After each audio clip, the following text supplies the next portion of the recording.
नमस्कार दोस्तों, the explorers express में आपका स्वागत है। आशा करता हूँ आप स्वस्थ होंगे, मस्त होंगे। दोस्तों, सीयूटी पीजी के पॉलिटिकल साइंस सीरीज़ में आज हम स्टार्ट करेंगे वेस्टर्न पॉलिटिकल फ़िलॉसफ़ी, जिसमें हम डिफरेंट थिंकर्स की फ़िलॉसफ़ी के बारे में जानेंगे। तो दोस्तों, आज हम स्टार्ट करते हैं प्लेटो से, और हम प्लेटो से रिलेटेड जो भी प्लेटो की फ़िलॉसफ़ीज़ हैं, जो पॉलिटिकल फ़िलॉसफ़ीज़ हैं, हम आज उनको कवर करेंगे। उसके बाद क्रम में हम इस प्रकार जो नीचे थिंकर्स दिए गए हैं, उन सारे थिंकर्स को पढ़ेंगे। सो दोस्तों, स्टार्ट करते हैं प्लेटो को।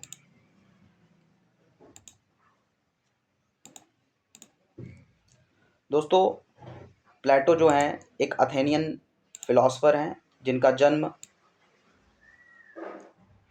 एथेंस में हुआ है, ग्रीक के एथेंस में। जिनका जन्म 472 बीसी से लेके 347 बीसी के बीच में हुआ। Born in Athens in Greece in aristocratic family. वो एक एरिस्टोक्रेटिक फैमिली में उनका जन्म हुआ, ग्रीस में, ग्रीस के एथेंस में, जो कि काफ़ी धनाढ्य या समृद्धशाली परिवार कह सकते हो। प्लेटो, his mentor Socrates या सुकरात and his student Aristotle are considered are the founders of Western classical philosophy. प्लेटो, उनके मेंटर सुकरात और प्लेटो के शिष्य अरिस्तो या एरिस्टोटल, ये तीनों, ये जो त्रिमूर्ति हैं, इनको वेस्टर्न क्लासिकल फिलॉसफी के फाउंडर के रूप में देखा जाता है। और उनका जन्म जब हुआ तो उस समय एथेंस और स्पार्टा के बीच में युद्ध चल रहा था, वॉर चल रही थी, और उस वॉर का नाम पेलोपोनेशियन दिया गया, जो कि थायोडाइसिस हो सकता है। मेरी प्रोनाउंसिएशन कहीं थोड़ी सी मिस्टेक हो सकती है। तो थायोडाइसिस जो थे, उन्होंने पेलोपोनेशियन वॉर लिखा, और जिसमें एथेंस और स्पार्टा के बीच में युद्ध को दर्शाया गया। एथेंस और स्पार्टा के बीच में युद्ध से क्या हुआ, सुकरात को डेथ सेंटेंस दी गई। सुकरात को डेथ सेंटेंस देने के पीछे बहुत बड़ा एक रीज़न ये था कि सुकरात उस समय लोगों से, स्टूडेंट्स जो कि यूथ स्टूडेंट थे, उनसे गलियों में, चौराहे पर मिला करते थे, उनसे बातें करते थे, समाज की और राजनीति की, ये सारी बातें हुआ करती थी, राइट्स की। और खुले तौर पर वो लोगों से क्वेश्चन किया करते थे और युवाओं को जगाते थे, ताकि वो अपने हक के लिए और ज्ञान प्राप्ति के लिए जो भी उस समय प्रिवेलिंग सिचुएशंस में जो भी बाधाएं थी, उनको ओवरकम करें। तो इससे वहाँ के जो रूलर्स थे, जो बाकी लोग थे, वो उनसे नाखुश थे, और वो उनको, सुकरात जी को एक अपने कंपिटिटर के रूप में देखते थे। और उनको ऐसा लगता था जैसे कि सुकरात जो है उन युवाओं को पथभ्रष्ट कर रहे हैं और उन्हें सरकार के खिलाफ भड़का रहे हैं, जिसके वजह से जो उस समय सरकार चल रही थी, उनको लगा कि हो सकता है ये हमारा तख्ता पलट कर दें, या हमारी मान्यताओं को ना माने, या ये दूसरी मान्यताओं को मान रहे हैं। तो इस प्रकार से सुकरात जी को डेथ सेंटेंस दी गई, जिसका प्रभाव प्लेटो के जीवन पे काफ़ी गहरा पड़ा, और जिसमें स्पार्टा की जो है हार हो गई। और लोगों के जो फ्रेगमेंटेड ओपिनियन नेचर थे, social life affecting his thinking, तो उनके जो विचार थे इन सारी घटनाओं से काफ़ी प्रभावित थे। पहला ये कि सुकरात जी, जो कि काफ़ी लिबरल थे और उनके मेंटोर थे, और उनको जब डेथ सेंटेंस दी गई, और जो लोग थे सोसाइटी में उस समय, तो लोगों का जो ओपिनियन था काफ़ी चेंज हुआ, काफ़ी बदलाव आया उसमें। और कुछ लोगों कुछ लोगों को एनलाइटमेंट मिला, कुछ लोग जागृत हुए सुकरात जी के लेक्चर्स से, सुकरात जी की जो बातें हुआ करती थी, जो उनका डायलैक्टिकल मेथड हुआ करता था, तो उनसे वो क्वेश्चन आंसर किया करते थे, जिससे लोगों में काफ़ी बदलाव आया, खासकर वहाँ के युवाओं में। लेकिन जो किसी भी सरकार के लिए सही नहीं था। तो वहाँ पे जो राजनीति में जो अन्य वर्ग के लोग थे, वो उनसे काफ़ी आहत थे, जिसकी वजह से ये कदम उठाना पड़ा। और इस प्रकार से जो सोसाइटी थी वो भी काफ़ी फ्रेगमेंटेड थी, तो जिसकी वजह से उनके जो विचार रहे हैं प्लेटो जी के, वो काफ़ी प्रभावित किए हैं। He founded the academy, the first European university. उन्होंने पहली यूरोपियन यूनिवर्सिटी अकेडमी की शुरुआत की। तो अकेडमी में वो लोगों को शिक्षा दिया करते थे। Considered as the founder of western political philosophy, पाश्चात्य राजनीतिक दर्शन के ये फाउंडर माने जाते हैं। He is known as the father of idealism, ये आइडलिज्म के पितामह के नाम से जाने जाते हैं। आइडलिज्म आइडलिज्म आदर्शवाद, आइडलिज्म मतलब आदर्शवाद होता है। तो आदर्शवाद में ये बताते हैं कि किस प्रकार से सोसाइटी होनी चाहिए, किस प्रकार से स्टेट होना चाहिए, कैसा एजुकेशन होना चाहिए। तो मोस्टली ये जो आइडलिज्म का कॉन्सेप्ट है ये आपको बताता है कि आपको क्या करना चाहिए, रदर आप क्या कर रहे हैं। तो व्हाट यू शुड, तो आपको क्या चीज़ें करनी चाहिए, आप कुछ पैरामीटर सेट किए जाते हैं। तो उन्हें वेस्टर्न पॉलिटिकल फिलॉसफी में जो आइडलिज्म का कॉन्सेप्ट है वो उनके फाउंडर के रूप में जाने जाते हैं। Plato was the first to use the dialectic method in political philosophy. Political philosophy में उन्होंने डायलैक्टिकल मेथड का इस्तेमाल किया। डायलैक्टिकल मेथड मतलब ये मेथड होता है जिसमें कि दो लोगों के बीच में वार्तालाप होती है, जिसमें क्वेश्चन आंसर किए जाते हैं। तो क्वेश्चन और आंसर के आधार पर एक कंक्लूजन तक पहुंचा जाता है। तो ये डायलैक्टिकल मेथड कहीं ना कहीं उन्होंने सुकरात से ही लिया था, क्योंकि सुकरात भी डायलैक्टिकल मेथड का यूज़ करके लोगों से कन्वर्सेशन किया करते थे, ज्ञान की बातें किया करते थे और किसी कंक्लूजन पे आते थे। प्लेटो वाज अ स्टैटिस्ट थिंकर। प्लेटो जो थे वो राज्य के राज्य के बारे में बातें किया करते थे कि राज्य कैसा होना चाहिए, एक आदर्श राज्य कैसा होना चाहिए, इसकी परिकल्पना करते हैं।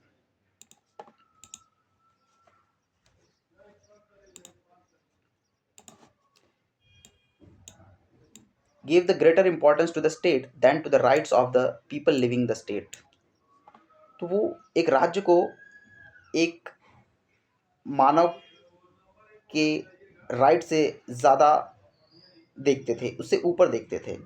तो स्टेट को वो ऊपर देखते थे और ह्यूमन बींग्स को, जो मानव है, मानव के जो अधिकार हैं वो उनको नीचे देखते थे। तो वो पहले स्टेट को मानते थे। वो कहते थे पहले स्टेट है, फिर उसके बाद जो है इंडिविजुअल आता है। पहले स्टेट आता है, फिर इंडिविजुअल आता है। For Plato state is the end end the individual are the means. Plato के लिए जो इंडिविजुअल है वो एक मीन है, एक माध्यम है, और जो स्टेट है वो एक एंड है। स्टेट एंड का मतलब है कि स्टेट एक अंतिम अवस्था है, तो आपको स्टेट तक पहुंचना है, और जो ह्यूमन बींग्स है वो एक माध्यम है। तो ह्यूमन बींग्स एक माध्यम है और उस माध्यम के द्वारा आपको एक स्टेट की स्थापना करनी है।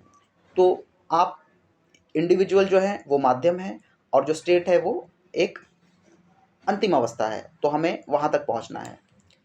He in his famous work Republic gave a utopian concept of ideal state. उनकी एक प्रसिद्ध किताब है, या प्रसिद्ध किताब रिपब्लिक है, जिन्होंने उन्होंने बताया कि उटोपियन का कॉन्सेप्ट दिया, आइडल स्टेट का, एक आदर्श स्टेट का क्या होता है उसका एक उटोपियन कॉन्सेप्ट उन्होंने दिया है।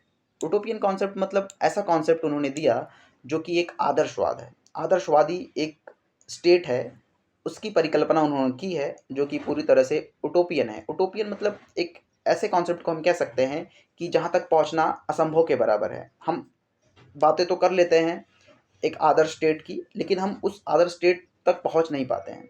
तो कोई ऐसा कॉन्सेप्ट उटोपियन कब हो जाता है, जब आप उसकी कल्पना करें लेकिन आप वहां तक पहुंच ना पाएं, तो उसे हम कहते हैं utopian concept. He favours the monarchy and gave the idea of philosopher king. वो मोनार्की को फेवर करते थे, वो राजतंत्र को फेवर करते थे, and gave the idea of philosopher king, और उन्होंने फिलोसोफर किंग एक दार्शनिक राजा का जो है उन्होंने एक कॉन्सेप्ट दिया।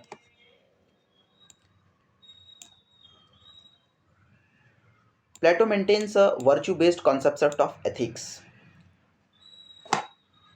जो एथिक्स है वो एक वर्च्यू बेस्ड होना चाहिए, कि एक वर्च्यू क्या होना चाहिए। तो उन्होंने एक एथिक्स एथिक्स जो होता है, तो एथिक्स का जो कॉन्सेप्शन है उन्होंने वर्च्यू बेस्ड बताया। उन्होंने बताया कि जो एथिक्स होता है वो वर्चुअस होना चाहिए। अगर आप में वर्च्यू नहीं है तो आप एथिकल नहीं हैं।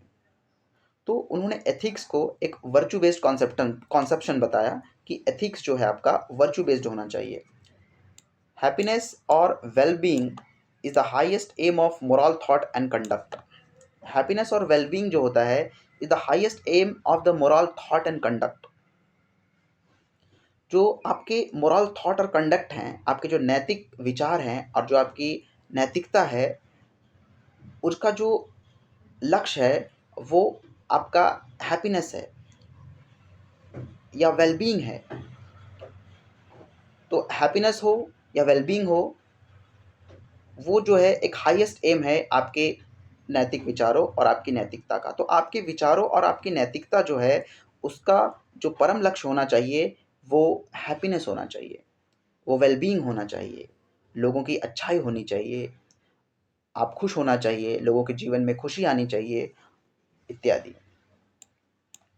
The virtues are the requisites skills and the dispositions needed to attain it. Virtues जो होते हैं वो स्किल्स को अटेन करने के लिए, स्किल को प्राप्त करने के लिए वो आपके क्या होते हैं, आपकी प्राथमिकता होती है। प्राथमिक चीज़ें जो हैं आपकी, उनको प्राप्त करने के लिए आपका वर्चुअस होना ज़रूरी है।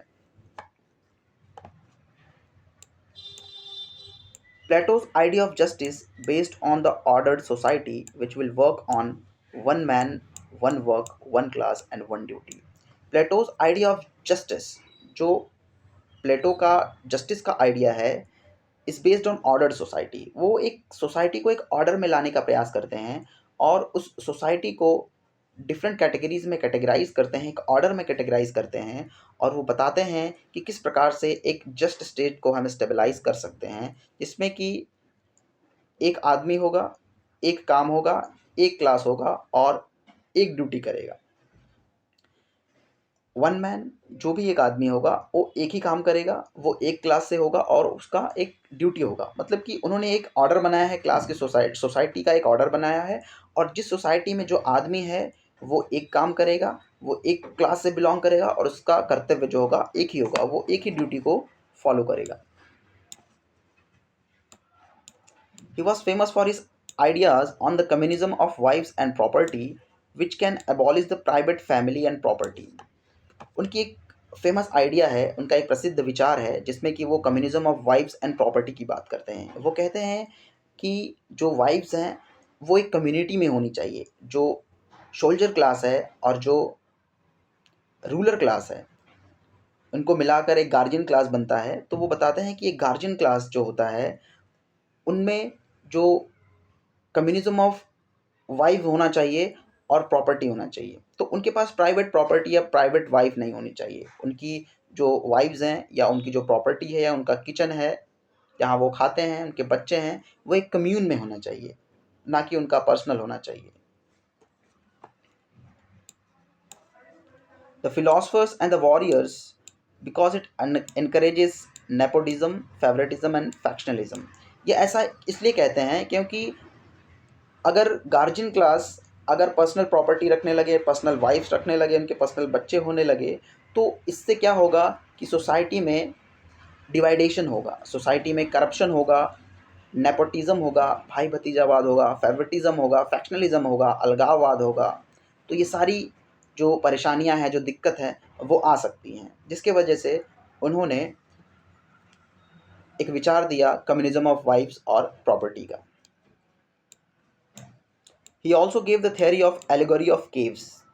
Theory of allegory of caves. Theory of allegory of caves इन्होंने बताया कि किस प्रकार से जो मानव है वो ज्ञान को अर्पित करता है, ज्ञान को किस प्रकार से लिया जाए। ज्ञान, वास्तव में ज्ञान क्या है? जो हम देखते हैं क्या वही ज्ञान है या जो हम नहीं देख पाते वो असली ज्ञान है? तो उन्होंने एक analogy the allegory of caves. तो एलेगोरी ऑफ केव्स के आधार पे उन्होंने बताया कि किस प्रकार से जब किसी केव में, किसी गुफा में कोई प्रकाश बाहर से आता है तो किस प्रकार से उसकी अगर उसके बीच में कोई ऑब्जेक्ट आता है तो उसकी परछाई जो है दीवार पे पड़ती है और उस गुफा के बाहर वाला व्यक्ति वह परछाई को देख के तमाम प्रकार के अटकलें लगाता है और जानने का प्रयत्न करता है कि वो क्या चीज़ है। लेकिन असल में वो चीज़ वह नहीं है जो वो सोच रहा है, वो चीज़ तो कुछ और है। तो इस प्रकार से उन्होंने बताया कि ह्यूमन बीइंग जो है वो किस प्रकार से नॉलेज को गेन करता है, किस प्रकार से उसका प्रोसीजर होता है, क्या जो देख रहा है क्या वही सत्य है या कुछ और सत्य है। तो इस प्रकार से वो थ्योरी ऑफ एलेगोरी की एनालॉजी देते हैं। तो दोस्तों हमने कुछ बात किया प्लेटो के जीवन के बारे में, जो कि बेसिकली कुछ मोटी बातें थी उनके बारे में। तो अब हम जो टॉपिक कवर करेंगे प्लेटो की फ़िलॉसफ़ी से रिलेटेड, उन्होंने कुछ फ़िलॉसफ़ीज़ दी हैं जो कि हम देखेंगे। थ्योरी ऑफ फॉर्म्स की उन्होंने फ़िलॉसफ़ी दी है, थ्योरी ऑफ फॉर्म्स हम पढ़ेंगे। आइडिया ऑफ गुड क्या होता है उसके बारे में जानेंगे। Plateaus analogy of divided line and the cave, वो एलोगरी ऑफ थ्योरी से रिलेटेड है। थ्योरी ऑफ जस्टिस क्या है, किस प्रकार से जस्टिस को उन्होंने डिफाइंड किया है। Justice private as well as the public virtue, जो जस्टिस होता है प्राइवेट के साथ साथ वो पब्लिक वर्च्यू भी होता है। थ्योरी ऑफ आइडल स्टेट की थ्योरी क्या होती है। Community of wives and property, ये फिलॉसफी हम देखेंगे। And scheme of education, education का स्कीम क्या है हम उसके बारे में चर्चा करेंगे। थ्योरी ऑफ फॉर्म्स, तो दोस्तों थ्योरी ऑफ फॉर्म्स में प्लेटो ने कुछ इस प्रकार से बताया। उन्होंने बताया है कि फॉर्म्स और ideas are essence and the reality of every observable object by our senses.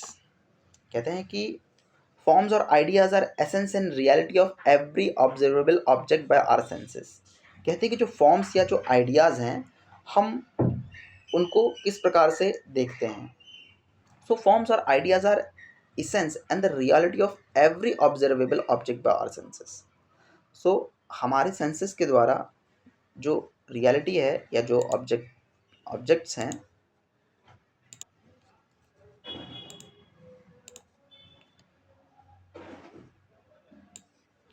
दोस्तों थ्योरी ऑफ फॉर्म्स में प्लेटो जी ने बताया कि जो दुनिया है, जो वर्ल्ड है, वो आपको दो रूपों में दिखाई देती है। एक तो मटेरियल फॉर्म में जिसे हम टेंजिबल वर्ल्ड कहते हैं, और दूसरा मेटाफिजिकल और स्पिरिचुअल फॉर्म जिसे हम इंटेंजिबल वर्ल्ड कहते हैं।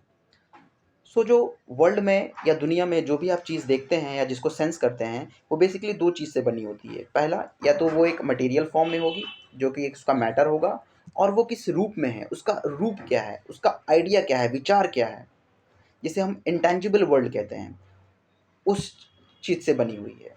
तो उन्होंने बताया कि जो एम्पिरिकल और सेंसरी जो नॉलेज होता है, जिसको हम किसी को सेंस करके, किसी को देख करके जो हम नॉलेज गेन करते हैं या जो हमें अनुभव होता है वो, और एक रैशनल रीजनेबल एंड ट्रांसेंडेंटल, और दूसरा जो मेटाफिजिकल या स्पिरिचुअल फॉर्म होता है वो रैशनल होता है, एक रीजनल होता है, और ट्रांसेंडेंटल होता है, वो अमूर्त विचार होता है। जो विचार जो हमारे अंदर आते हैं और जो विचार होते हैं दुनिया में किसी भी वस्तु से रिलेटेड, तो वो दो चीज़ों से मिलकर बनी होती है, एक मटेरियल फॉर्म से और दूसरा जो होता है मेटाफिजिकल फॉर्म या स्पिरिचुअल फॉर्म से, जिसमें हम तर्क करते हैं और उसको किस प्रकार से हम देखते हैं।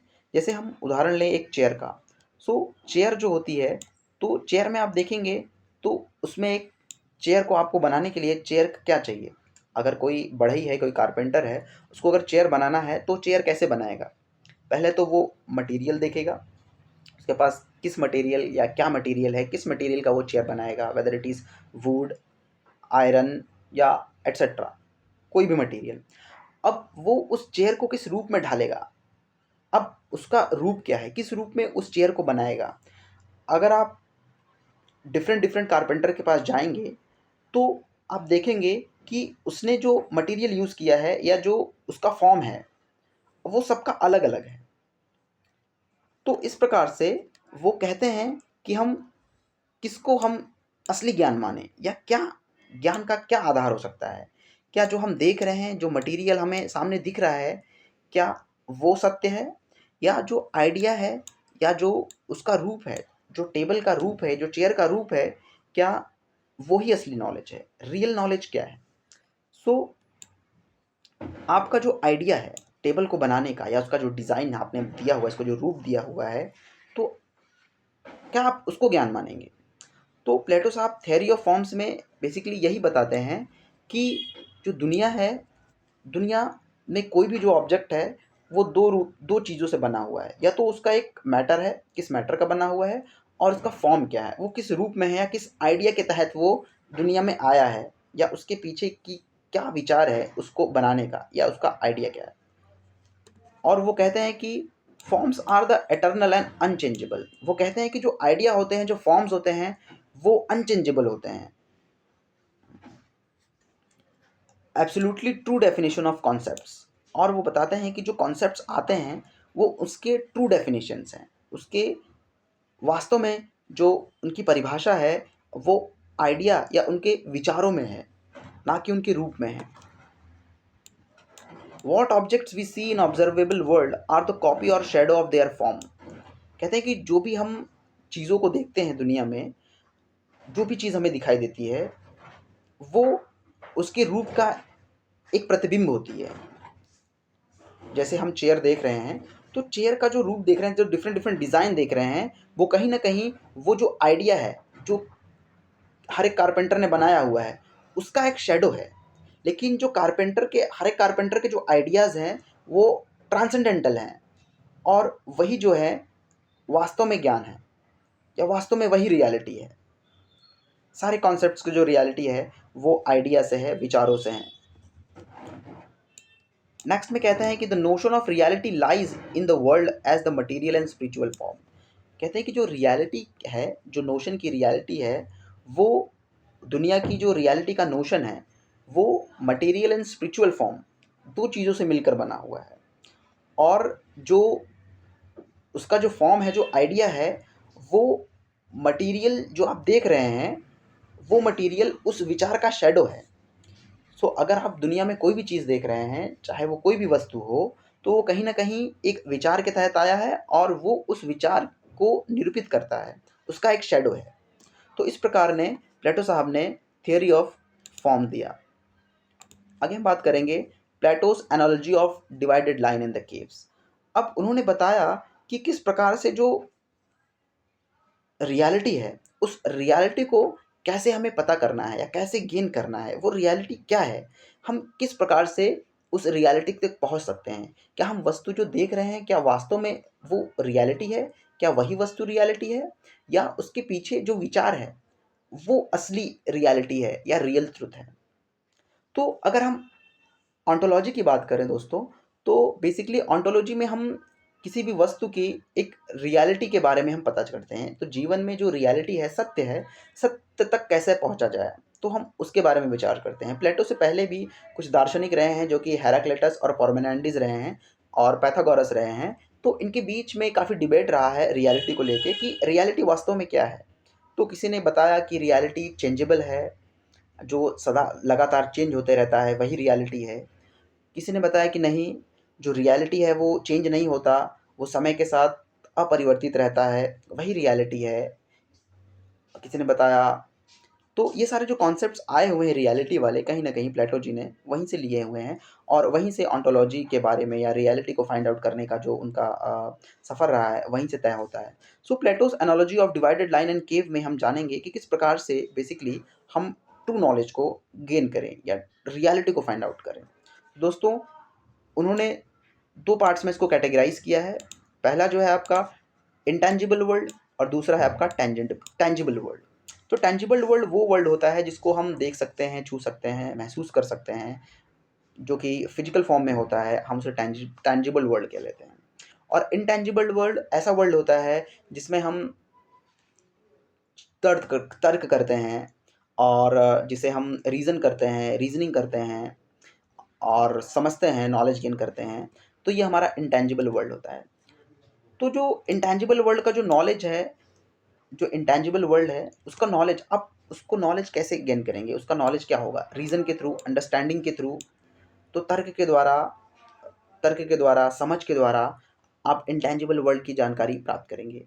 जो टेंजिबल वर्ल्ड होता है वो आपका ओपिनियंस होते हैं, आपके बिलीफ होते हैं, आपके परसेप्शंस होते हैं, आपने क्या अनुभव किया है, उस आधार पे आपकी मान्यताएं जो हैं वो डेवलप होती हैं, बिल्ड होती हैं, और उस प्रकार से आप उन चीज़ों को परसेप्ट करते हैं कि ये चीज़ अगर ऐसी है तो ये चीज़ ऐसी हो सकती है।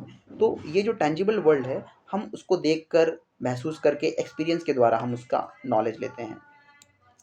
टेंजिबल वर्ल्ड्स होते हैं वो फॉर्म्स या आइडियाज़ होते हैं। जो इंटेंजिबल वर्ल्ड होता है वो फॉर्म्स या आइडिया के रूप में होता है, और जो टेंजिबल वर्ल्ड होता है वो ऑब्जर्वेबल होता है, जो थिंग्स हैं, जो ऑब्जेक्ट्स हैं, जो आप ऑब्जेक्ट देख रहे हो, जो आपको दिखाई दे रहा है आपके सेंसेस के द्वारा, वो आपका टेंजिबल वर्ल्ड है। जबकि इंटेंजिबल वर्ल्ड वह है जो कि आपके आइडियाज़ के फॉर्म में है, जो आप तर्क कर रहे हैं, जिसके बारे में सोच ले रहे हैं, वो आपका इंटेंजिबल वर्ल्ड है। इंटेंजिबल वर्ल्ड जो होता है हिडन फ्रॉम आवर सेंसेस, हमारे सेंसेस से वो छुपा हुआ होता है, हिडन होता है। नोन बाय आवर सेंसेस, इसका मतलब कि जो टेंजिबल वर्ल्ड है हम अपने सेंसेस के द्वारा टेंजिबल वर्ल्ड को जान सकते हैं, समझ सकते हैं। और जो इंटेंजिबल वर्ल्ड होता है वो हमारे सेंसेस से छुपा होता है। हालांकि हम सेंसेस के द्वारा ही जो है चीज़ों को देखते जानते हैं, लेकिन प्लेटो साहब कहते हैं कि जो सेंसेस होते हैं और जो इंटेंजिबल वर्ल्ड होता है वो हमारे सेंसेस से जो होता है वो छुपा हुआ होता है। इंटेंजिबल वर्ल्ड को वो कहते हैं ट्रू है, रियल है, एटर्नल है और अनचेंजेबल है। वो आइडिया या रूप को वो कहते हैं, या इंटेंजिबल वर्ल्ड को कहते हैं कि वही ट्रू है, वही रियल है, वही एटर्नल है और वो अनचेंजेबल है, वो परिवर्तित नहीं होता है, वह एटर्नल है और वो रियल है और ट्रू है। जबकि टेंजिबल वर्ल्ड को बताते हैं कि ये जो टेंजिबल वर्ल्ड है वो छाया है किसी की कॉपी है, किसी का नकल है और हमेशा परिवर्तित होता है और हमेशा क्या होता है, ट्रांजिएंट है, परिवर्तित होता है और नाश्वर है। तो इस प्रकार से उन्होंने टेंजिबल वर्ल्ड को बताया। वर्ल्ड ऑफ बीइंग मतलब एसेंस, कहते हैं कि जो इंटेंजिबल वर्ल्ड होता है it's a world of being. World of being का मतलब कि वही एसेंस है, वही सार है। जो इंटेंजिबल वर्ल्ड है वही सार है और जो टेंजिबल वर्ल्ड है is a world of becoming, carrying essence. और जो टेंजिबल वर्ल्ड है वो अपने सार को या एसेंस को वो कैरी करता है। इंटेंजिबल वर्ल्ड जो होता है known to the wise man like philosophers, जो इंटेंजिबल वर्ल्ड होता है वो फिलोसफर्स उनसे जानते हैं, जो दार्शनिक होते हैं, जो तर्क करते हैं, रीज़न करते हैं, उनके द्वारा इन सब चीज़ों का ज्ञान होता है।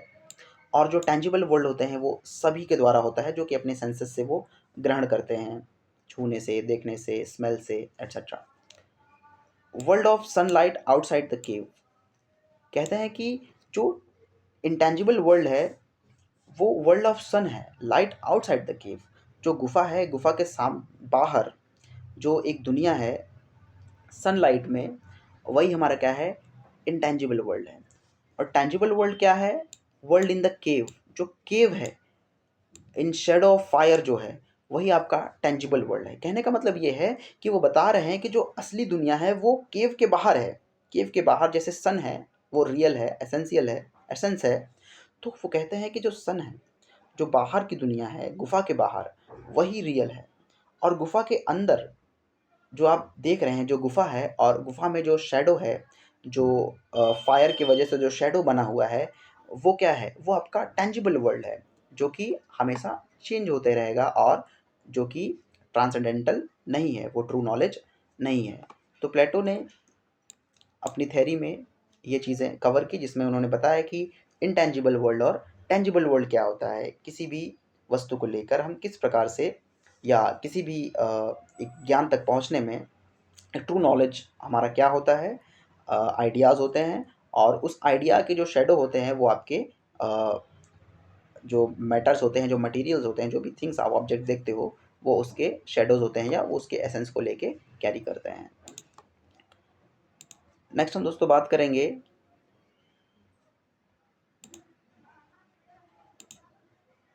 प्लेटो की फ़िलॉसफ़ी के बारे में। बेसिकली प्लेटो की जो फ़िलॉसफ़ी है दोस्तों, तो प्लेटो की फ़िलॉसफ़ी बेसिकली जो है वो, उसमें 3 कॉन्सेप्ट्स मेजर हैं जिसको हम समझ लेते हैं। प्लेटो की फ़िलॉसफ़ी में जो पहली चीज़ है डुअलिज़्म। तो डुअलिज़्म मतलब होता है कि ऑन्टोलॉजी। सो ऑन्टोलॉजी में बेसिकली मैंने आपको पहले बताया कि रियल क्या है, व्हाट इज़ रियल। तो रियल को खोजना कि सत्य क्या है, उसको खोजना ही हमारा ऑन्टोलॉजी होता है। तो ऑन्टोलॉजी में हम डुअलिज्म की बात करते हैं। Two worlds, imperfect and the perfect, body and soul का कॉन्सेप्ट लिया है। जैसे कि प्लेटो जी ने प्लेटो ने व्हाट इज़ रियल को डिफाइन किया है। अगर उनके आइडिया ऑफ फॉर्म को देखें तो कहीं ना कहीं उन्होंने रियलिटी को फाइंड आउट करने का प्रयत्न किया है यहाँ पे। और उन्होंने बताया है कि किस प्रकार से एक मैटर है और दूसरा एक आइडिया है। तो उन्होंने डुअलिज़्म पे बात की है कि किसी भी ऑब्जेक्ट का एक मैटर है और वो मैटर के पीछे जो आइडिया है वो काम करता है। तो आइडिया ही बेसिकली ट्रू नॉलेज है, ना कि उसका मैटर। जो मैटर है या जो ऑब्जेक्ट है वो आइडिया का शैडो है और आइडिया को रिप्रेजेंट करता है। तो इस प्रकार से वो आइडिया को जो है रियल मानते हैं। दूसरा है हमारा एपिस्टेमोलॉजी।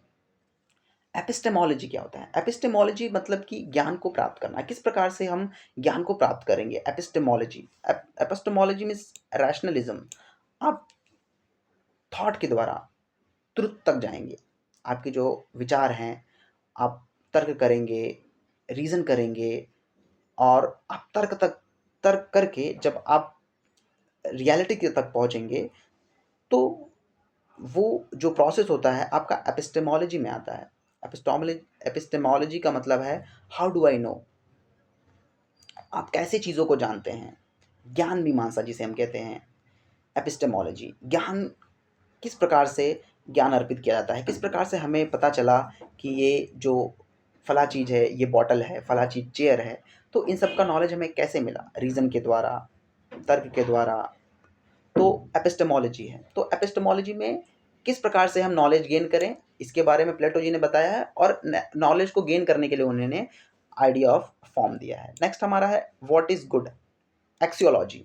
एक्सियोलॉजी में उन्होंने व्हाट इज़ गुड का कॉन्सेप्ट दिया है। तो गुड क्या होता है और उस कॉन्सेप्ट को उन्होंने बताया कि गुड क्या है। एक आइडियलिज्म। तो उन्होंने कुछ पैरामीटर सेट किए हैं और उन पैरामीटर्स पे उन्होंने बताया कि ये चीज़ें जो होती हैं ये आइडियलिज्म में आती हैं। अगर ये सारी चीज़ें आप करते हैं या ये सारी चीज़ें होती हैं तो वो एक healthy life, good life, wellbeing जो होता है उसको डेवलप करता है। Idealism pursue the ideal up and up. तो वो आइडियाज़ को, जो आइडल्स है, जो आदर्श है, उनको और बढ़ाता है। और जो उन्होंने बताया है, जो माइंड होता है वो मैटर से बढ़ के होता है। जो आपका माइंड है या जो आपकी आइडिया है, जो आइडिया विचार होता है, वो मैटर या ऑब्जेक्ट से बड़ा होता है या उसकी जो महत्व होती है वो मैटर से ज़्यादा होती है। तो ये चीज़ें उन्होंने अपने फ़िलॉसफ़ी में कवर की है।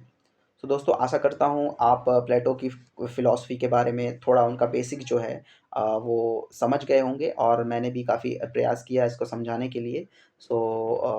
हो सकता है 2 वीडियो के बीच में कहीं न कहीं कुछ प्रॉब्लम्स या ग्लिचेस आ जाएँ या मेरी वॉइस का मॉड्यूलेशन में भी अप एंड डाउन हो सकता है, क्योंकि अभी मैंने जल्दी में रिसेंटली ही वीडियोज़ को स्टार्ट किया है। तो अ, धीरे-धीरे मैं इसको इम्प्रूव करूँगा। कोई भी प्रॉब्लम्स या क्वेरीज़ आपको समझ में आती है तो प्लीज़ मुझे कमेंट सेक्शन में बताएँ। मैं उसको अ, समय के साथ उन सारी कमियों को दूर करूँगा और आपको बेस्ट मटीरियल्स प्रोवाइड करूँगा जिससे कि आप ईज़िली चीज़ों को समझ सकें। हो सकता है मैं कहीं न कहीं चीज़ों में बहुत ज़्यादा चीज़ों को जो है एक्सटेंड कर देता हूँ। ये मेरी कहीं न कहीं कुछ कमियाँ हो सकती हैं। और दोस्तों कोई भी प्रॉब्लम हो इससे रिलेटेड तो प्लीज़ मुझे बताएँ और मैं आशा करता हूँ आप प्लेटो की बेसिक फ़िलॉसफ़ी जो है आप समझ पाए होंगे। दोस्तों नेक्स्ट वीडियो में हम बात करेंगे प्लेटो की और आइडियोलॉजीज़ के बारे में। तो मैं आज की क्लास को यहीं पे ख़त्म करना चाहूँगा। सो आशा करता हूँ दोस्तों आप चीज़ों को समझ पाए होंगे। धन्यवाद।